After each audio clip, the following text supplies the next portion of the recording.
বন্ধুরা, আজকে দুই ধরনের রেসিপি তৈরি হবে, অবশ্যই দেখতে থাকুন। থাকছে ইলিশ মাছের ঝোল বেগুন আলু দিয়ে, নতুন আলু দিয়ে, আর থাকছে ব্রোকলি আর নতুন আলু দিয়ে মাছের ঝোল, বাটা মাছের। অবশ্যই দেখতে থাকুন। আজকে দুর্দান্ত দুইটা রেসিপি হচ্ছে। ব্রোকলি দিয়ে একটু গামাকা ঝোল রেসিপি হবে, আর ইলিশ মাছ দিয়ে বেগুন দিয়ে পাতলা করে ঝোল হবে। সেই রেসিপিগুলি আপনাদের সঙ্গে শেয়ার করব। অবশ্যই বন্ধুরা, দেখতে হলে ভিডিওতে চোখ রাখুন। আসসালামু আলাইকুম, সবাই কেমন আছেন? আশা করি সবাই অনেক বেশি ভালো আছেন। আল্লাহর রহমতে আমরা ভালো আছি। বন্ধুরা সবাই আজকে রেসিপিটি দেখতে থাকুন। আসলে অনেক দুর্দান্ত একটা রেসিপি হতে চলছে। সবাই রেসিপির প্রথম থেকে শেষ পর্যন্ত দেখতে থাকুন। আসলে আপনাদের অনেক বেশি ভালো লাগবে। আর রেসিপিটা দুর্দান্ত হবে, খেতে কিন্তু দুর্দান্ত লাগে। কারণ এখন শীতকাল, নতুন আলু নতুন বেগুন সবকিছু দিয়ে খেতে কিন্তু অনেক ভালো লাগে। আর যেহেতু ব্রোকলি তো অনেক বেশি ভালো লাগে।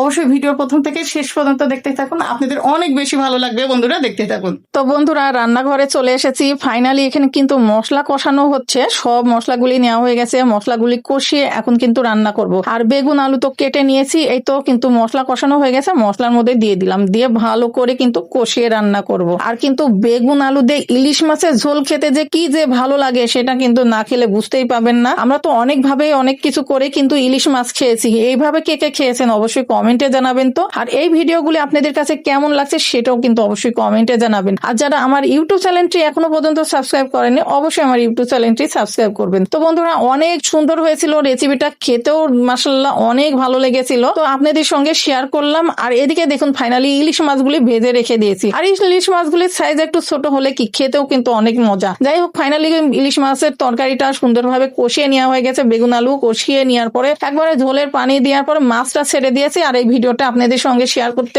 ভুলে গিয়েছিলাম। তো ফাইনালি তো ইলিশ মাছ দেওয়ার পরে আপনাদের সঙ্গে শেয়ার করলাম। তো রেসিপিটা কেমন লেগেছে কমেন্টে জানাবেন। আর এই যে এখানে আমার ছেলে কিন্তু বেগুনের তরকারি পছন্দ করে না, আমার ছেলের জন্য আলু দিয়ে ইলিশ মাছ কিন্তু ঝোল করে নিয়েছি। আর এটা কিন্তু ছেলের জন্য, যেহেতু অ্যালার্জির প্রবলেমের জন্য বেগুনের তরকারি খাবে না, এই জন্য আলু দিয়ে ইলিশ মাছটা সুন্দরভাবে ঝোল করে নিয়েছি ছেলের জন্য। আর ছেলে তো খুবই পছন্দ করে। আর এদিকে কিন্তু ব্রোকলি রান্না করার জন্য সবকিছু মশলা কষিয়ে নিয়ে আলু ছেড়ে দিয়েছি, আর ব্রোকলি গুলিও দিয়ে দিলাম, দিয়ে মশলার সঙ্গে ভালো করে কষিয়ে রান্না করব। কে কে এরকম ব্রোকলি দিয়ে মাছের ঝোল খেতে পছন্দ করেন অবশ্যই কমেন্টে জানাবেন। তো আর ব্রোকলি দিয়ে বাটা মাছের এর একেবারে গাও মাখা ঝোল অনেক ভালো লাগে। বন্ধুরা খেয়ে দেখবেন একবার হলেও। এই যে দেখুন, ফাইনালি রান্না হয়ে গেছে, একবারে গাও মাখা ঝোল করে নিয়েছি। আর খেতেও মাশাআল্লাহ দুর্দান্ত হয়েছিল। তো বন্ধুরা, আপনাদের সঙ্গে দুইটা রেসিপি আজকে শেয়ার করলাম। কেমন লেগেছে অবশ্যই কমেন্টে জানাবেন। তো ঝটপট করে আমি অল্প কিছু আপনাদের সঙ্গে ভিডিও শেয়ার করেছিলাম। আপনাদের যদি ভালো লেগে থাকে অবশ্যই লাইক করবেন, কমেন্ট করে জানাবেন। আর অবশ্যই আমার ইউটিউব চ্যানেলটি সাবস্ক্রাইব করবেন। এখনকার মতো বিদায় নিচ্ছে। আল্লাহ হাফেজ, আসসালামু আলাইকুম।